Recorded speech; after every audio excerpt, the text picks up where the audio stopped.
1 Kings chapter 11.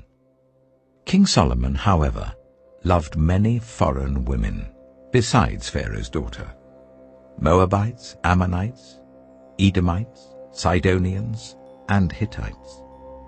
They were from nations about which the Lord had told the Israelites, "You must not intermarry with them, because they will surely turn your hearts after their gods." Nevertheless, Solomon held fast to them in love. He had 700 wives of royal birth and 300 concubines, and his wives led him astray. As Solomon grew old, his wives turned his heart after other gods, and his heart was not fully devoted to the Lord his God, as the heart of David his father had been. He followed Ashtoreth, the goddess of the Sidonians, and Molech, the detestable god of the Ammonites. So Solomon did evil in the eyes of the Lord. He did not follow the Lord completely, as David his father had done. On a hill east of Jerusalem, Solomon built a high place for Chemosh, the detestable god of Moab, and for Molech, the detestable god of the Ammonites. He did the same for all his foreign wives, who burned incense and offered sacrifices to their gods. The Lord became angry with Solomon because his heart had turned away from the Lord, the God of Israel, who had appeared to him twice. Although he had forbidden Solomon to follow other gods, Solomon did not keep the Lord's command. So the Lord said to Solomon, "Since this is your attitude, and you have not kept my covenant and my decrees, which I commanded you, I will most certainly tear the kingdom away from you and give it to one of your subordinates. Nevertheless, for the sake of David your father, I will not do it during your lifetime. I will tear it out of the hand of your son. Yet I will not tear the whole kingdom from him, but will give him one tribe for the sake of David my servant, and for the sake of Jerusalem, which I have chosen." Then the Lord raised up against Solomon an adversary, Hadad the Edomite, from the royal line of Edom. Earlier, when David was fighting with Edom, Joab, the commander of the army, who had gone up to bury the dead, had struck down all the men in Edom. Joab and all the Israelites stayed there for 6 months, until they had destroyed all the men in Edom. But Hadad, still only a boy, fled to Egypt with some Edomite officials who had served his father.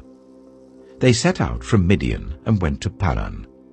Then, taking people from Paran with them, they went to Egypt, to Pharaoh, king of Egypt, who gave Hadad a house and land and provided him with food.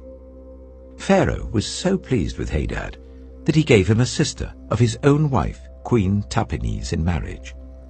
The sister of Tahpenes bore him a son named Genubath, whom Tahpenes brought up in the royal palace. There Genubath lived with Pharaoh's own children. While he was in Egypt, Hadad heard that David rested with his ancestors, and that Joab, the commander of the army, was also dead. Then Hadad said to Pharaoh, "Let me go, so that I may return to my own country." "What have you lacked here, that you want to go back to your own country?" Pharaoh asked. "Nothing," Hadad replied, "but do let me go." And God raised up against Solomon another adversary, Rezon, son of Eliada, who had fled from his master, Hadadezer, king of Zobah. When David destroyed Zobah's army, Rezon gathered a band of men around him and became their leader. They went to Damascus, where they settled and took control. Rezon was Israel's adversary as long as Solomon lived, adding to the trouble caused by Hadad. So Rezon ruled in Aram and was hostile towards Israel. Also, Jeroboam, son of Nebat, rebelled against the king. He was one of Solomon's officials, an Ephraimite from Zeradah, and his mother was a widow named Zeruah. Here is the account of how he rebelled against the king. Solomon had built the terraces and had filled in the gap in the wall of the city of David his father. Now Jeroboam was a man of standing, and when Solomon saw how well the young man did his work, he put him in charge of the whole labor force of the tribes of Joseph. About that time, Jeroboam was going out of Jerusalem, and Ahijah, the prophet of Shiloh, met him on the way, wearing a new cloak. The two of them were alone out in the country. And Ahijah took hold of the new cloak he was wearing and tore it into 12 pieces. Then he said to Jeroboam, "Take 10 pieces for yourself, for this is what the Lord, the God of Israel, says. See, I am going to tear the kingdom out of Solomon's hand and give you 10 tribes. But for the sake of my servant David and the city of Jerusalem, which I have chosen out of all the tribes of Israel, he will have 1 tribe. I will do this because they have forsaken me and worshipped Ashtoreth, the goddess of the Sidonians, Chemosh, the god of the Moabites, and Molech, the god of the Ammonites, and have not walked in obedience to me, nor done what is right in my eyes, nor kept my decrees and laws, as David, Solomon's father, did. But I will not take the whole kingdom out of Solomon's hand.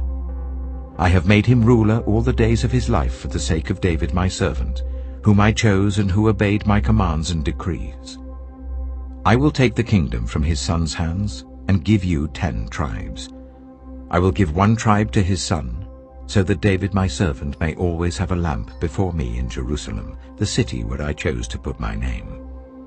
However, as for you, I will take you, and you will rule over all that your heart desires.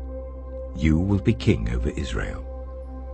If you do whatever I command you, and walk in obedience to me, and do what is right in my eyes by obeying my decrees and commands, as David my servant did, I will be with you.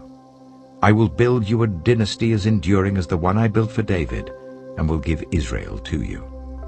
I will humble David's descendants because of this, but not forever." Solomon tried to kill Jeroboam, but Jeroboam fled to Egypt, to Shishak the king, and stayed there until Solomon's death. As for the other events of Solomon's reign, all he did and the wisdom he displayed, are they not written in the book of the Annals of Solomon? Solomon reigned in Jerusalem over all Israel for 40 years. Then he rested with his ancestors and was buried in the city of David his father. And Rehoboam his son succeeded him as king.